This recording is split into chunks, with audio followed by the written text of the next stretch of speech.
Good evening, everyone, and welcome to another episode of Sandy and Friends. My name is Susan Court. I'm the Development Director for the Hershey Symphony Orchestra.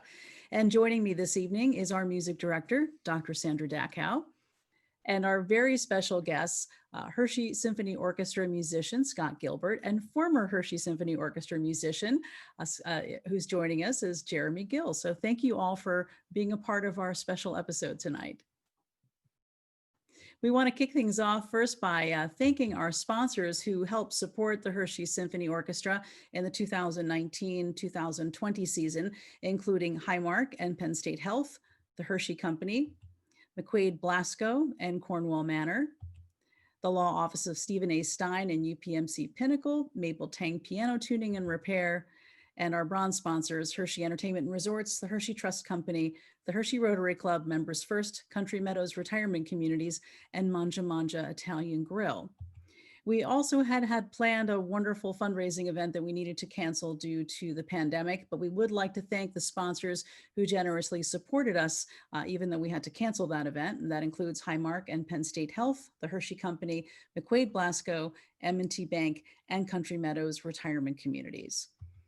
We wanted to mention that while we are unfortunately unable to be together in our 2020-2021 season to perform, we are still seeking your support. And we found some really unique ways to pay tribute for your generous support, whether you're a business sponsor, an advertiser, or a patron. We are, of course, doing these fun Sandy and Friends episodes, and we will be honoring our sponsors and advertisers and patrons on Sandy and Friends. We're also going to create a very special virtual program. So since we can't be together at the Hershey Theater and we won't be distributing printed programs, we're going to be doing a special commemorative virtual program, and we'll be honoring our patrons, sponsors, and advertisers in that. And of course, we have a monthly email that we send out to all of our subscribers. And if you're not a part of that email, please let us know. We'd like to add you to the list, and we'll be paying tribute, of course, to all of our sponsors, patrons, and advertisers then. And if you'd like to be a part of the special virtual program, we ask that you kindly respond by December 15th of this year so that we can get your name or your ad or business in our program. So with that, I'd like to make sure that we give a special thanks to our guests tonight, Jeremy Gill and Scott Gilbert. And these gentlemen are going to tell you their stories of how they met in the Hershey Symphony Orchestra and how our orchestra helped shape their musical careers and their professional careers and their lives. So my pleasure to introduce both Jeremy Gill and Scott Gilbert. Nice to be with you tonight, Susan. Thanks a lot for having us. Dr. Dachau, always great to see you. And Jeremy, it's been a few years, my friend. It's too long. Yeah. It probably seems like just a few, but it's been probably closer to what, 25, 30 years? Ooh. Just over 25 years since we've sat next to each other in the oboe section. That's correct, yeah. Well, we appreciate you joining us tonight. Tell us a little bit about some of your early memories when you both were a part of the Hershey Symphony Orchestra way back when. Scott, you want to go first? Okay, well, we were just talking actually about the fact that the season I joined the orchestra was actually in the fall of 1990, and we were searching for a new conductor that year. And so in that, I believe we had 4 series, and the first conductor up was Dr. Sandy Dachau. She was auditioning for her role to be the conductor of the Hershey Symphony. And I remember thinking, wow, here I am, a high school kid, because at the time I was in high school, and I thought I actually get a vote in this election. But yeah, that was one of the most exciting things, I think, was playing under 4 different conductors that year and getting to vote. And I will say honestly, they were all really good, but I did vote for Sandy. Thank you, Scott. Not just sucking up. I really did. I really did.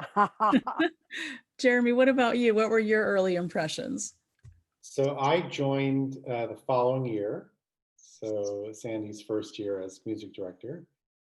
And it was a really special experience for me because it was my first time playing in a proper orchestra. So I went to a school, very small school, Christian school, from kindergarten through 10th grade, and our music program was, I think there were 3 people in the band. I might be I exaggerating. was gonna say your quartet, where your orchestra was a quartet, right? So, But yeah, so you know, to be in the orchestra surrounded by the strings, and my very first teacher sat behind us, Larry Greer, who was the principal clarinet for many years. He was my very first teacher. He taught me saxophone when I was 9 years old or something.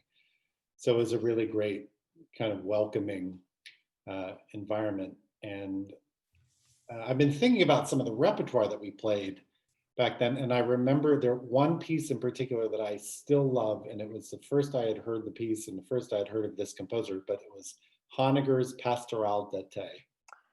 And Yes. I'm actually reading a biography of Honegger now. I love his music.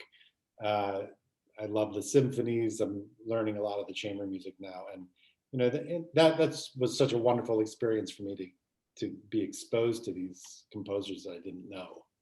You know. Thank you for reminding me of that piece. I believe that I worked on that with Gunther Schuller Oh yeah. the previous summer when I was a conductor at Sandpoint, Uh-huh. one of the conducting fellows. That was an interesting program. We were in a beautiful isolated place, Yeah. and he's one of the greatest minds of the middle of the 20th century. There's no question of it. Certainly one of the greatest ears, Yeah. and to work with him and to get his take on these things was pretty wonderful. I'm pretty sure that's how I learned the piece was going there. But thank you for mentioning that. You know what I remember from that year was that watching the two of you play in it's the first movement of Dvorak Symphony Number 8. And there's this beautiful spot, and I think it's in like D flat or G flat. I'm trying to remember in the development of the first movement, but the two oboes play in like horn intervals, the tune there. And I just remember I never had to say anything to either of you. It was always beautifully done.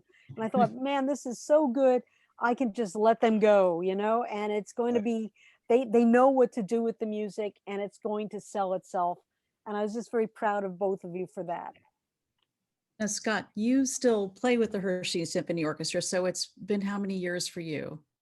You know, I was trying to figure that out the other day, Susan, because I played for 2 years in high school, and then I went away to school. I went to James Madison University in Harrisonburg, Virginia. I studied communications, but minored in music. And as is the case with a lot of people in journalism, I kind of bounced around to a few different markets, and was in that for 14 years. And when I returned to the area, though, for a job at WITF Radio, the local NPR station, that was in 2003, and I joined back up with the orchestra in 2004. So doing the math, it's been about, I guess if you count those first 2 seasons in high school, because I played in the 90-91 and the 91-92 season, plus 16, that would make about 18 years with the orchestra. And you know, it's interesting. I mean, some of the works we've played, there's just such a vast repertoire that we tackle, and that's what I find to be so just enthralling about it, because you know, it's not like the same music every year. Even the holiday concert is very different each year. We throw in some different pieces, you know, and that's one that's easy to kind of template out, and we don't do that. We play some different pieces each year, and I think that's not only a gift as a player, but I think that's also a gift for the community that we play for. Well, it was a gift that you came back to the community and rejoined the orchestra. It must have meant something to you that you would think to rejoin the Hershey Symphony Orchestra. Absolutely. And it's something where, you know, my job at the time in journalism, I was extremely busy, but it's something I wanted to make time for, because it's, I mean, you know, having lived in a few different areas, I didn't find another Hershey Symphony in those markets where I was, or, you know, something analogous.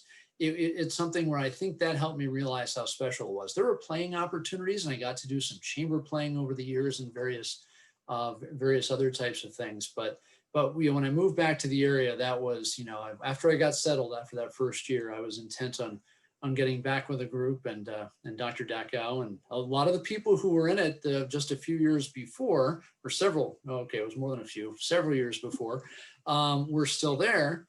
And to this day, 16 years after I rejoined, many of those people, I'm thinking of a lot of people in my head right now who are still with the orchestra after all those years. And I think that says a lot. Have you seen it change, you know, in starting in the early 90s and then coming back to it? have you felt that obviously some things are the same that drew you back, but have you seen the orchestra evolve over the years?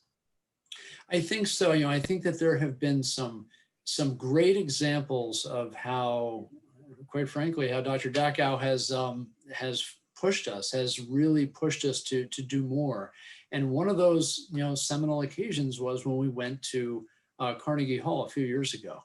And I say a few years ago, I'm so bad with years, so you'll have to help me by filling in the year on that. It might have been I can't remember. 94. No, good. sorry. Oh, no. No, I'm in the wrong decade. It was 2014 or 2013, I think. Something Yeah. like that. Yeah. But between that type of opportunity where where we had the opportunity to go up and play Carnegie Hall as the Hershey Symphony, to just all the different, again, I go back to the repertoire too. It's unpredictable.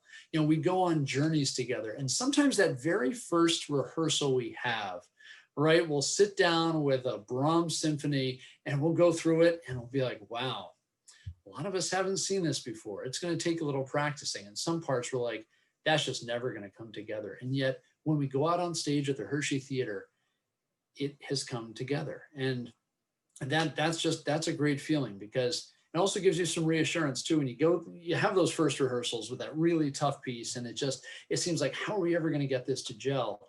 And then, it happens. And that's a testament to the players, to Sandy and everybody else.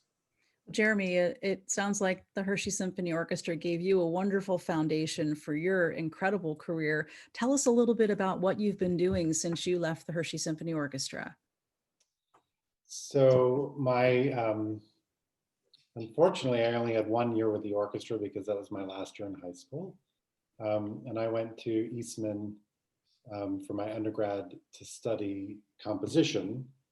And I had decided that piano was more useful to a composer than the oboe would be.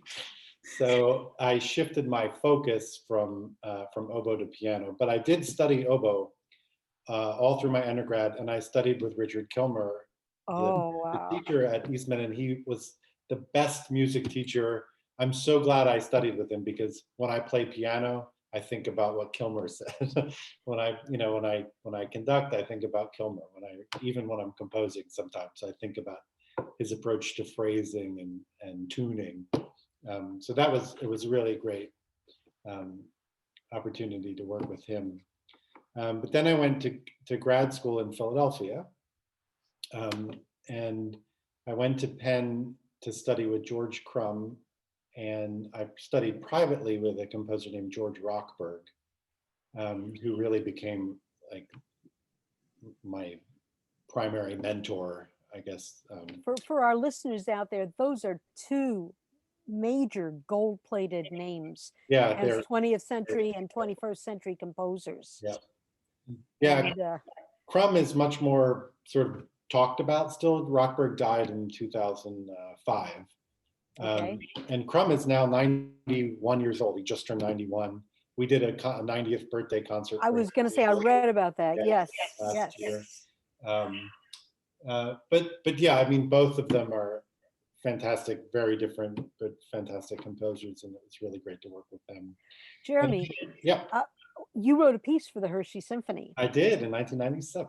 Yes, it was wonderful. It was so perfect for what we asked you for. And you knew the orchestra, you understood what you needed to do, and you maximized the impact of the music.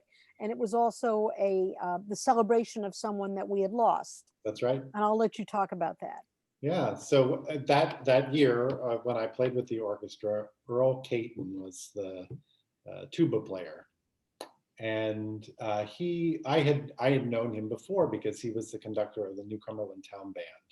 And I played with them for a couple of years before joining the Hershey Symphony. And I remember him playing, we did an American in Paris, and he played that beautiful tuba solo.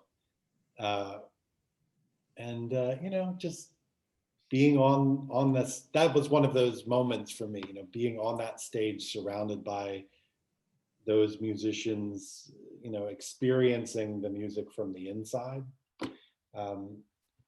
It just really made an impression on me. And then when he died a few years later, and I had the opportunity to write this piece, I took that little solo from the Gershwin and made it kind of the centerpiece of the piece, and kind of spun everything else around that. So it all came out of the Gershwin quote.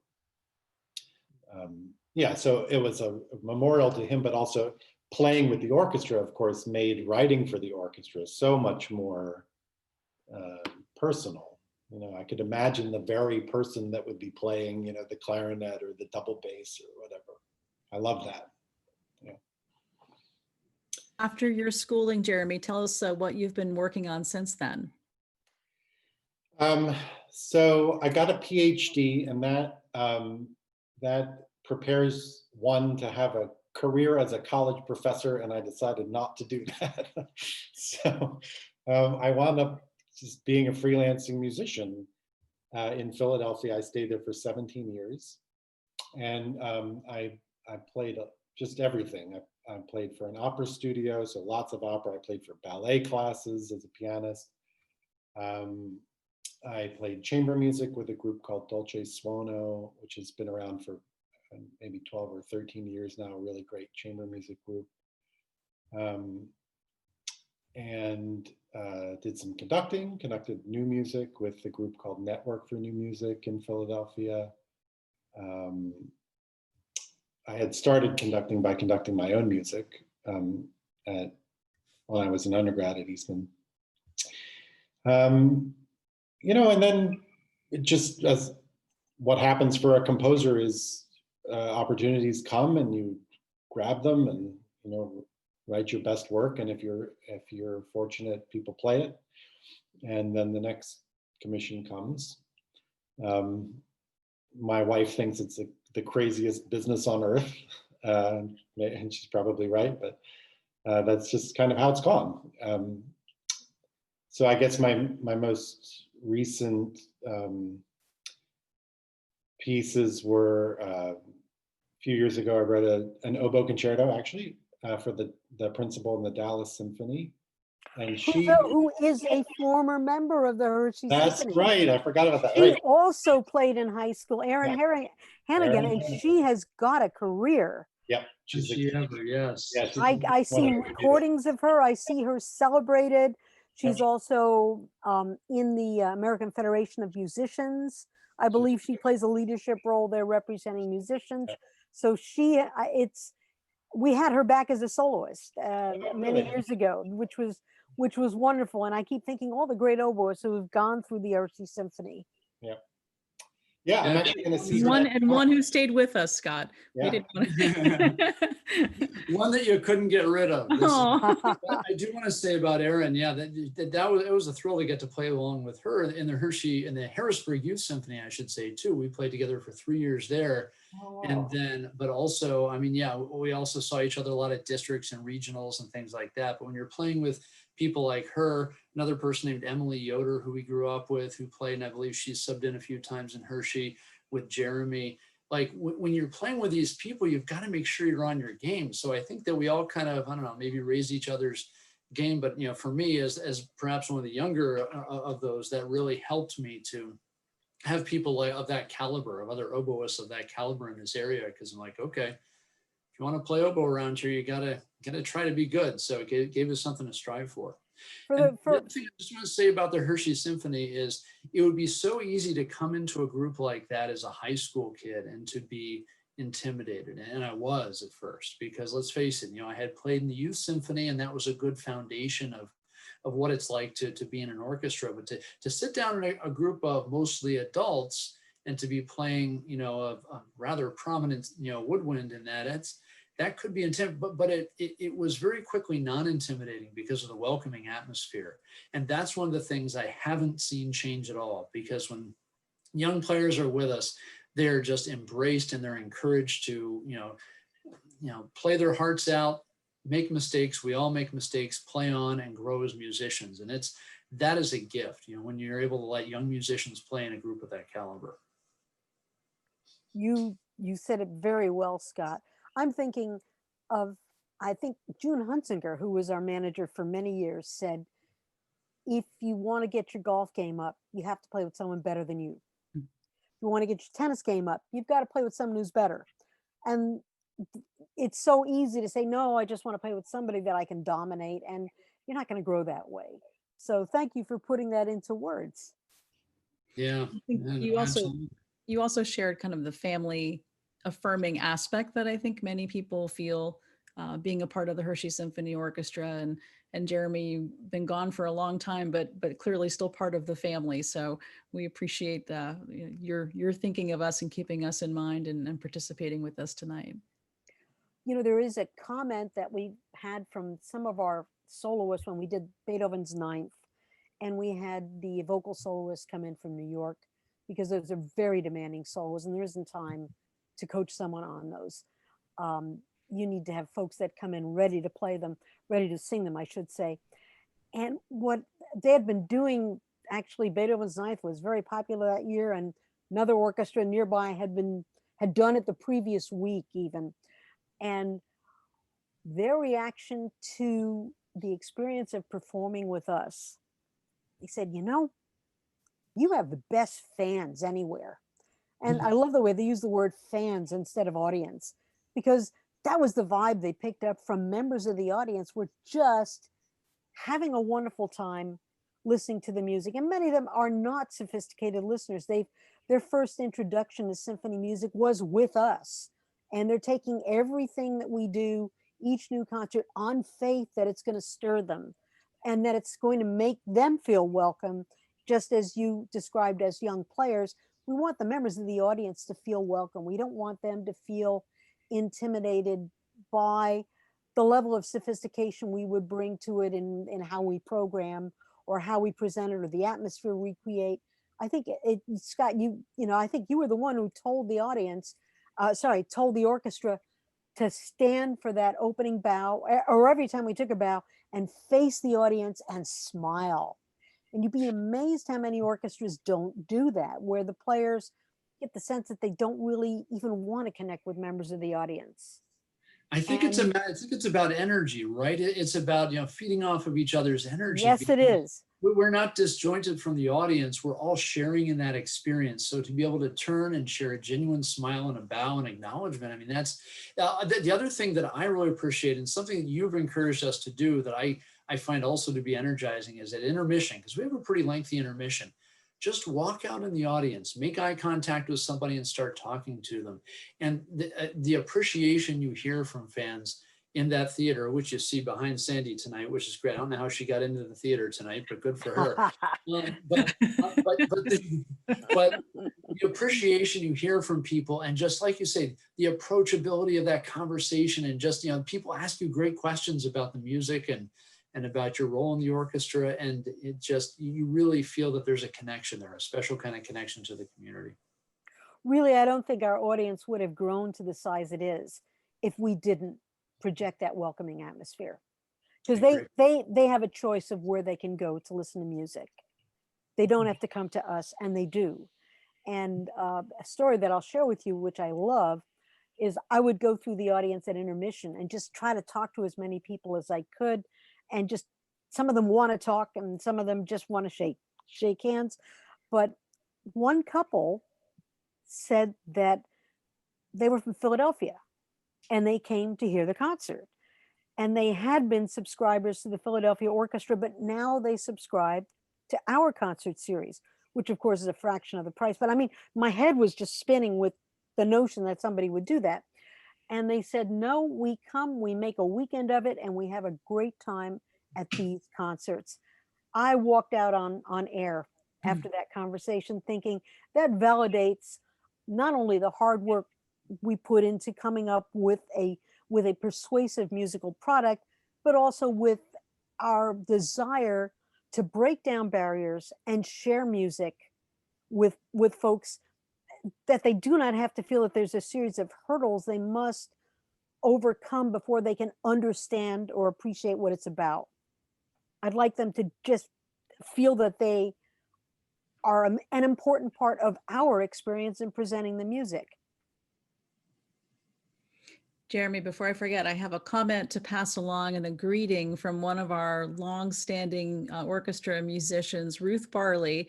She remembers when you conducted her in, I guess, 2010 at the Delaware County Symphony Orchestra.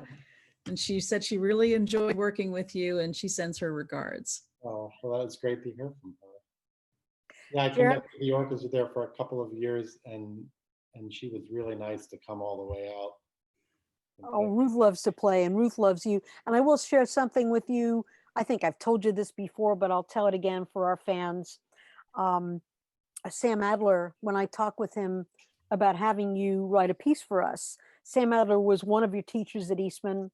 And I also studied briefly with him as a non-major, comp for non-majors, which I love that. I mean, I knew I was never going to be a composer, but I love the idea that he would press you to write every day. Yeah. And ideas start to come.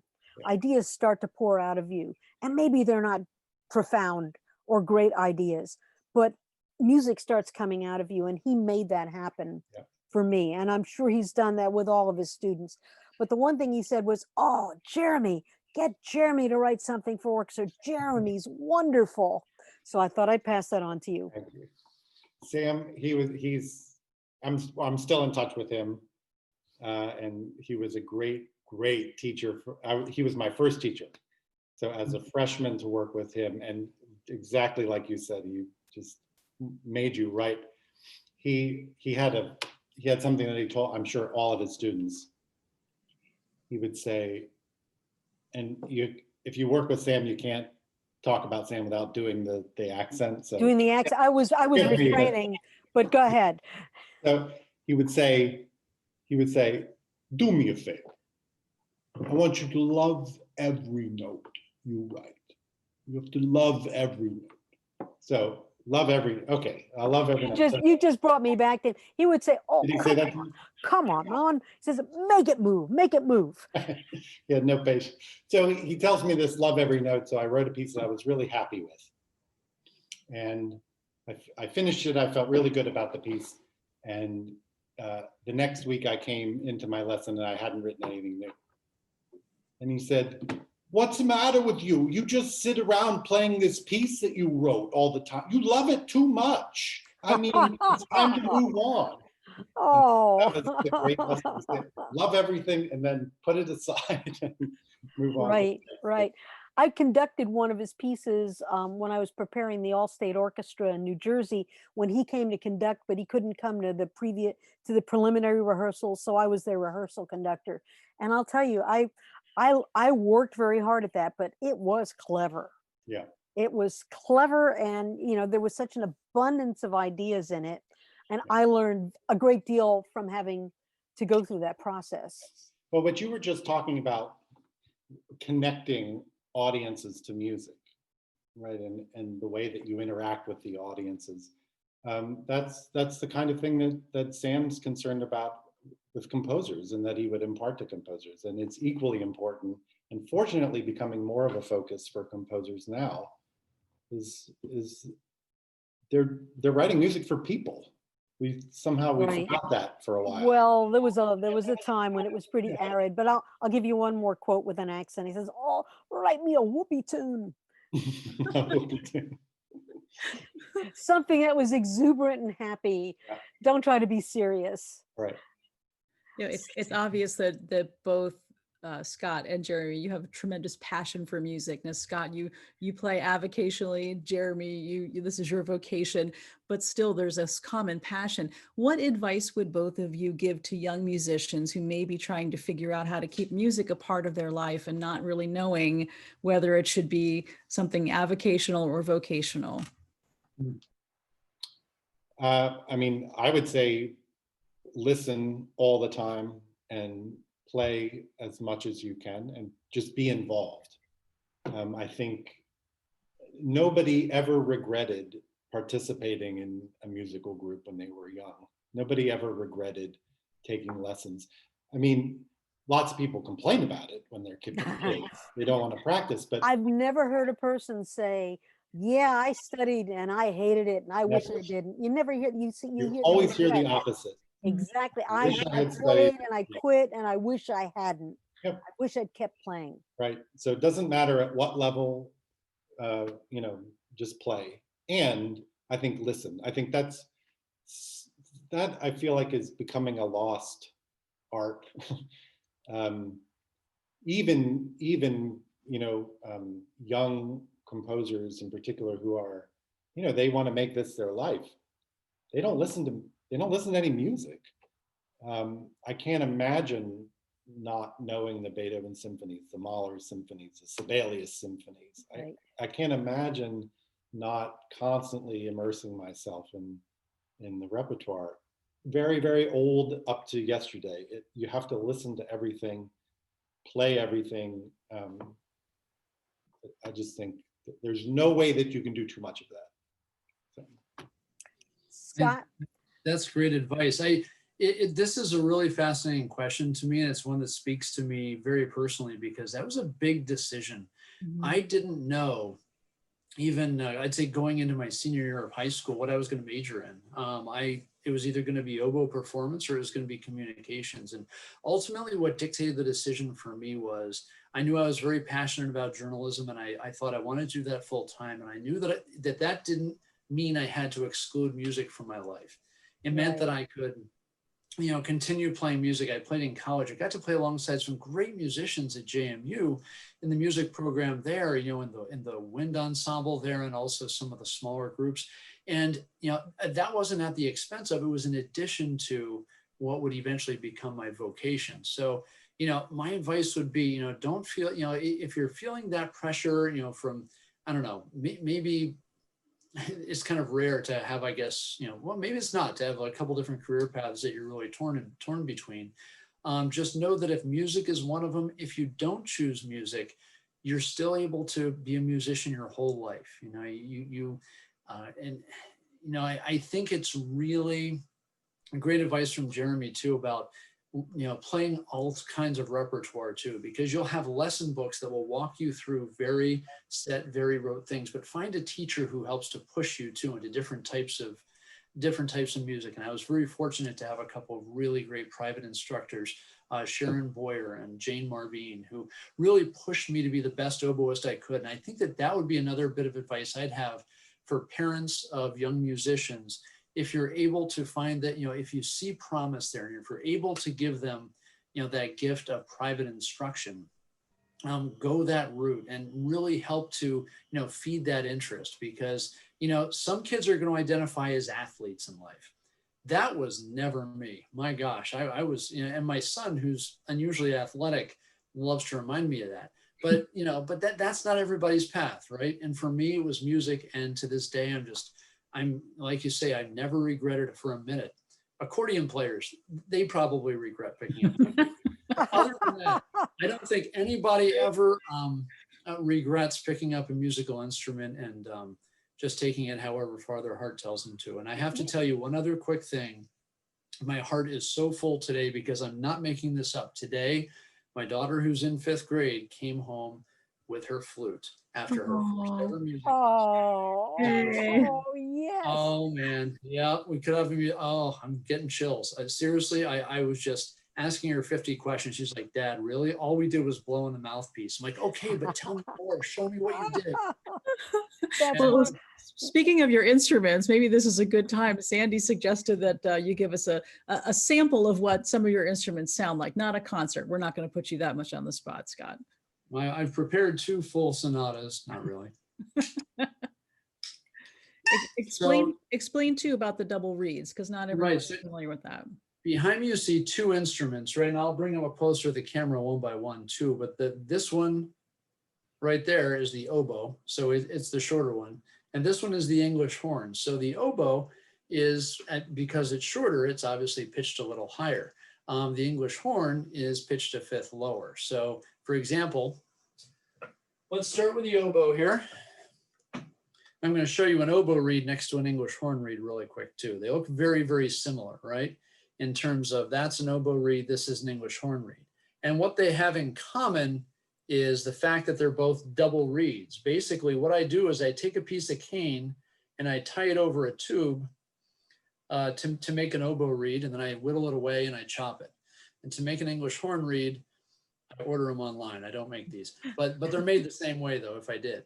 And so they operate on the same premise. Whereas like with a clarinet or a saxophone, it's the reed vibrating against the mouthpiece that creates the sound. With this, of course, it's the reeds vibrating against each other.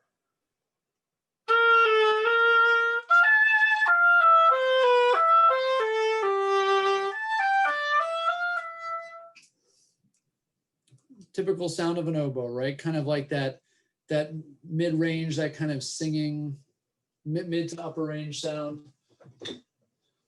Now, whoops. Now on the English horn, I'll play the exact same passage.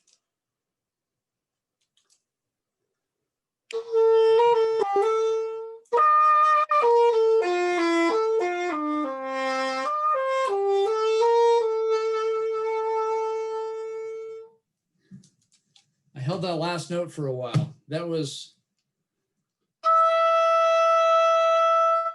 an E on the oboe, right? It's a concert E on the oboe.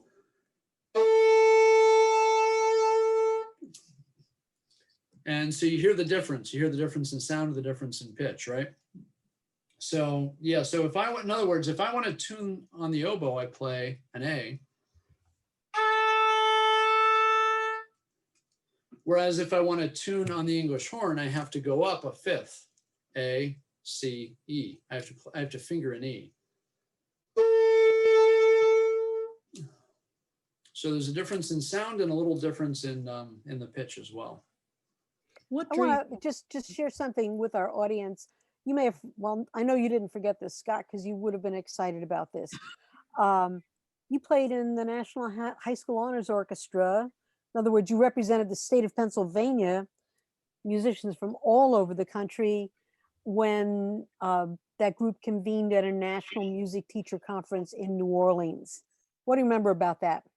I remember that was very exciting. It was a really exciting time because it was, first of all, it was the first time I'd ever flown in an airplane. And interesting, it was also the first time my high school orchestra director, Marie Weber, had ever flown in an airplane. So we were both looking at each other on the plane like, this is a weird first. But no, it was to play there in that group and that caliber of musicians was really something else. And it was, I had an opportunity to play on first stand in that concert. And I still remember the extremely challenging passage in Italian and Algiers, which is, there's an oboe solo in there, which is extremely technical, very tricky. And yeah, I don't have it memorized, but I bet Sandy could whistle it. Not quite hearing her, but that it was such a challenging passage. And here I was in the National Orchestra. I was charged with playing that as a solo. And I will never forget all the times in rehearsal when something just didn't quite go right.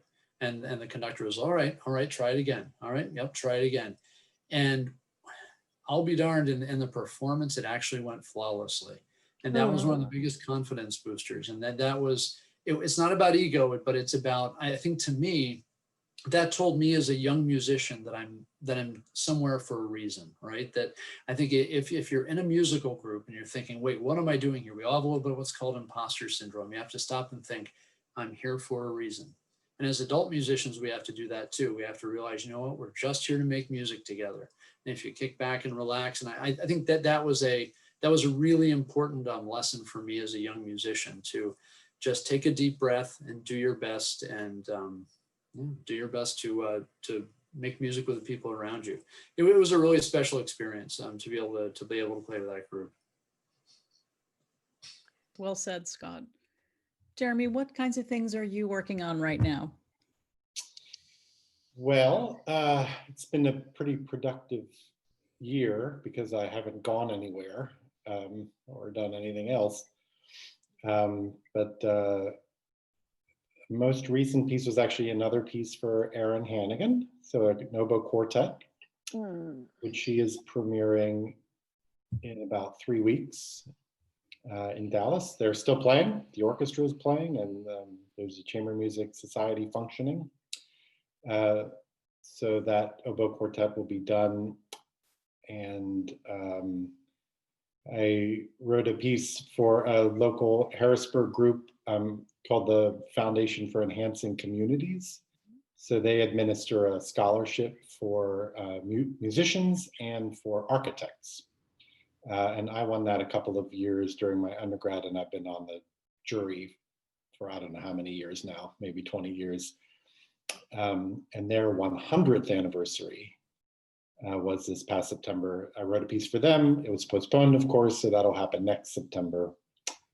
And I'm actually finishing up a big solo piano piece right now because it just felt like the right thing to do, to write for myself. Some people bake bread, you know, you can write for yourself. So it's a big set of variations actually on a wonderful song by John Dowland. So I'm exploring that old, wonderful British repertoire, the lute song repertoire. Jeremy, you have such an impressive resume. If people want to learn more about you and your career or find out where they can listen to some of your music or performances, where can they go? So I have a website, which is jeremytgill.com. And yeah, it's pretty much everything is there. Bio and all of the works that I still claim, and clips of a lot of them. And I have 4 CDs out now, just exclusively my music, and then a few others that are, you know, compilation CDs with other composers. Yeah, but that's the best place. My website, jeremytgill.com. And I highly recommend making a trip to that site too, because I did that the other day. I had been there a while ago, but it had been a while, and wow. It's just amazing. You can get lost in those clips and you can lose an hour or two easily just going through. It's a really well done site, but it's great to hear all your music that you've done. Thanks.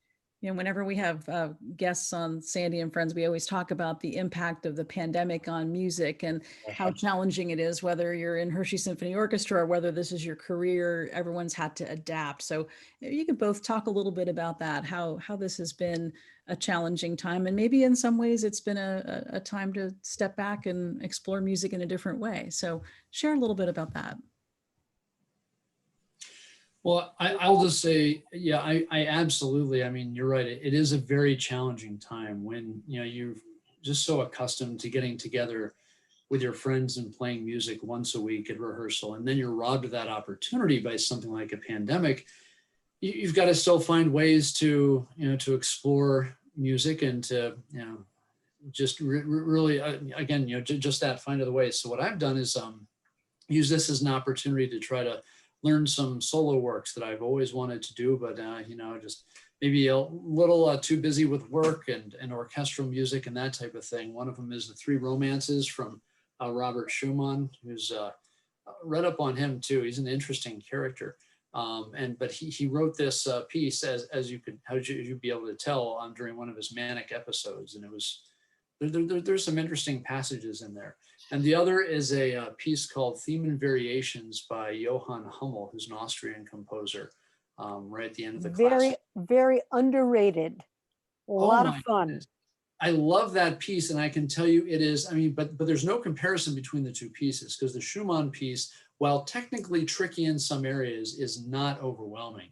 The Hummel piece is so virtuosic. I mean, there's just always a passage. I could just spend 20 minutes diving into a passage and still not quite getting it. But it's, you know, that's what you want to do during a pandemic, right? You know, find a piece you can really dig into and really challenge yourself with. And I think that's the thing is, you know, all of us as musicians, I think we want to keep growing as musicians in a time like this. And that's the challenge. You know, we don't want to stagnate. We don't want to lose ground. We want to keep growing. And that, and I'll be honest, I'm getting together with a couple of friends, Lydia Klinger and Ruth Barley, and, you know, later in the week, we're going to get together and play some trio literature. And I think it's just, you know, just for nobody but ourselves. And we're just going to, you know, keep trying to find those little opportunities to play and to keep enjoying music until we can get together as a whole orchestra again. Amen. Jeremy, what do you think? Yeah, I mean, I think Scott's idea of finding projects that you can work on your own or with small groups is it's definitely something I've been doing too. I made some recordings actually with some friends here in New York of solo pieces. So we rehearsed on Zoom, and they recorded their performances at home. And I've had a couple of opportunities to play with people remotely. So right when the pandemic started, a really wonderful friend of mine from Berlin, she was scheduled to perform at the Dresden Music Festival, which happens every year, and they had to cancel the festival, but they wanted the artists to produce some kind of content. And I hadn't worked with her in years, and we put together a little 2-person concert. Me in New York on my out-of-tune piano, and she in Berlin in her living room singing. So you can imagine with the musical quality. But it was a way to connect, and I think that's just really important, is to continue to find ways to do that. But yeah, exploring repertoire that you haven't had a chance to. I'm listening to. I mentioned I was reading the biography of Arthur Honegger a little while ago. I'm listening to all of his music as I do that. Yeah, just it'll pass. It has to, and music will still be there when it does. It is about that connection, which is why we continue to do these interview programs, just a way to connect, be together as a part of the Hershey Symphony Orchestra family. We want to thank both of you for taking the time to talk with us and sharing your passion for music. And Sandy, thank you again for participating. It was such a joy to see you, and we can't wait to see you back in real life at the Hershey Theater and not with a virtual background. So we look all of us forward to want that that. day. All of us want that. And thank you, Susan. These broadcasts do help keep our passion for music. We have to keep expressing it. And more importantly, it gives us an opportunity to share it and hopefully bring something to our listeners. If you're a listener out there, please share this with your friends, and please watch for our next installment. Thanks, Sandy. And for more information about the Hershey Symphony Orchestra, please visit our website at hersheysymphony.org. All right, thanks again, and have a great night. Bye-bye. Good to see you all. Thank you.